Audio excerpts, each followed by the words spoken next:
ऐसी गंगा की महिमा है। गंगा जले स्वागतेषु यो नो तिष्ठति भक्तिता पशुता शाश्वती तस्या जन्म जन्मनि जयमिनी।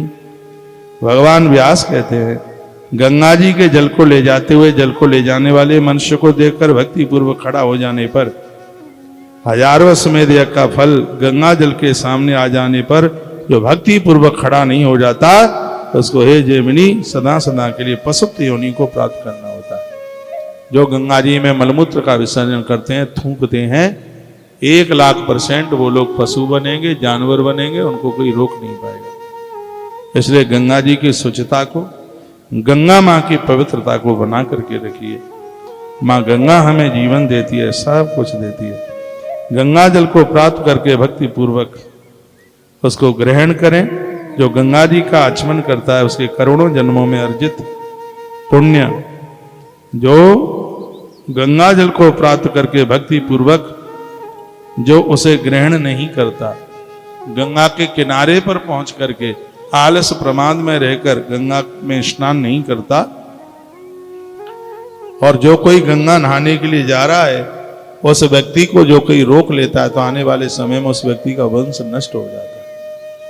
इसलिए कोई गंगा जी जा रहा हो उसको रोकिए मत। 21 रुपया निकाल के देना, एक नारियल देना,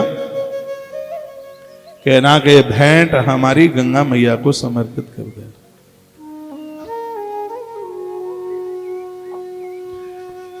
रैदास की कथा सुनी होगी आपने, भगत रैदास चमड़े के जूते गांठते हैं, एक धर्मशाला के आगे बैठते हैं। एक ब्राह्मण निकल के गया वहां से, उसकी जूतियां फटी थी।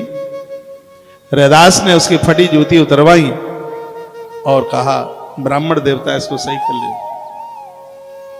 उन्होंने जूती को गांठ दिया। जूती गांठना जानते हैं आप? अब नहीं होता, पहले बहुत फटी फटाई भी 8-10 महीना पहन लेता है, उसमें थगरियां लगा लगा करके। तो वो ठीक ठाक कर दिया। ब्राह्मण पैसा देने लगा तो रैदास ने कहा नहीं, तुम ब्राह्मण हो, तुमसे नहीं लेता, मैंने सेवा कर दी। कहा नहीं लेना पड़ेगा। रैदास ने कहा नहीं लेता। रैदास ने पूछा कहां जा रहे हैं?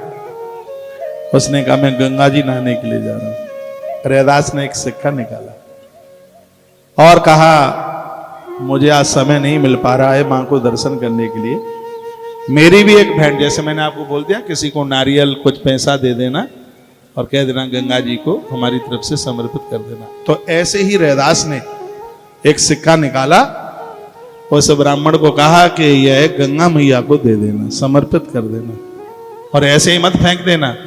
गंगा मैया को कहना कि हे गंगा मैया रैदास की भेंट है, तू हाथ आगे बढ़ा करके लेगी तब दूंगा। और जब मैया जी का हाथ आगे आ जाए ये तब देना भेंट मैया को। ब्राह्मण ने सिक्का तो ले लिया और कहने लगा मैं इतनी गायत्री जपता हूं, इतना सब कुछ करता हूं, मेरे लिए गंगा जी का हाथ पानी से निकल के नहीं आया और इसके लिए आ जाएगा। तो ऐसे ही मन में गुनगुनाता हुआ गया और उसने स्नान किया और उसने भेंट नहीं चढ़ाई। वो वापस आने लगा तो गंगा में से आवाज आई है ब्राह्मण देवता रैदास की भेंट तो दे जा। पानी में से आवाज आई।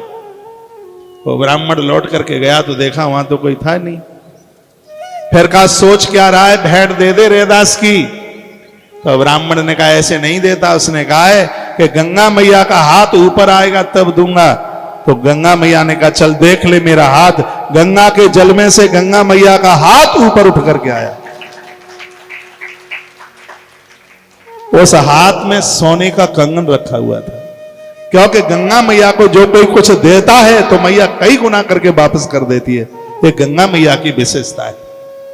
तो उसने हाथ में वो रैदास की भेंट धरी। ये सत्य घटना है।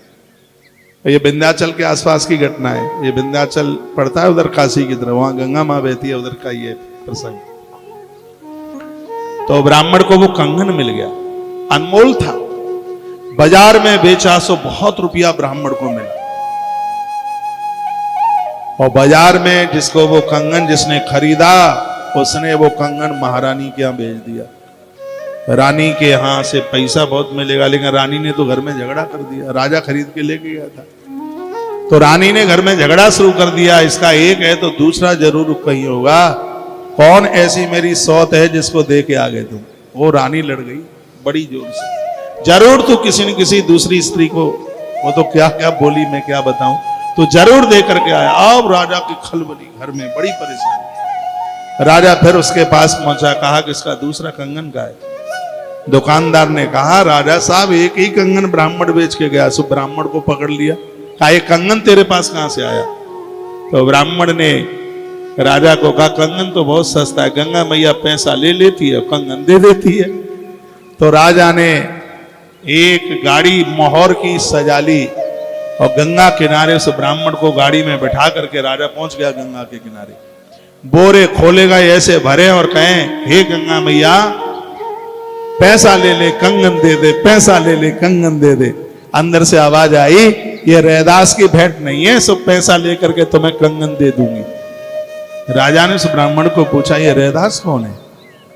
कहा, वो धर्मशाला के आगे बैठ के जो जूतियां गांठता है वही है। राजा ने कहा, एक बार उसके मुझे दर्शन तो करा दे।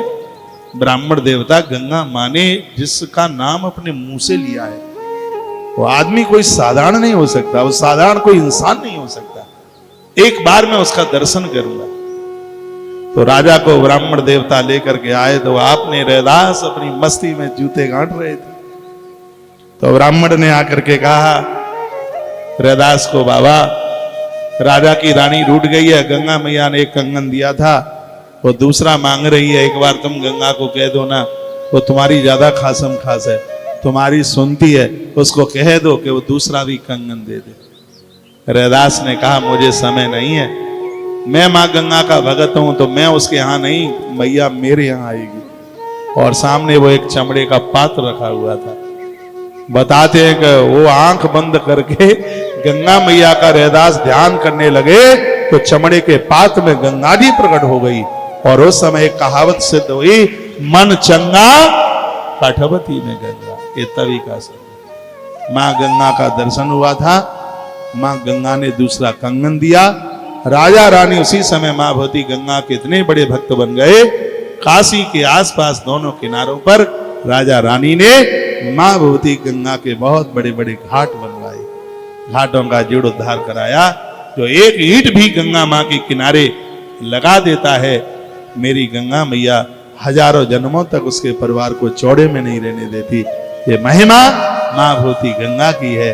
नित्य मां भगवती गंगा का आचमन कीजिए, गंगा को वंदन कीजिए। गंगा मां को एक बार प्रणाम करने से हजार हजार अश्वमेध यज्ञ करने का फल प्राप्त हो जाता है। बहुत बहुत धन्यवाद। कार्तिक महात्म्य में आपने मां भगवती गंगा की महिमा सुनी।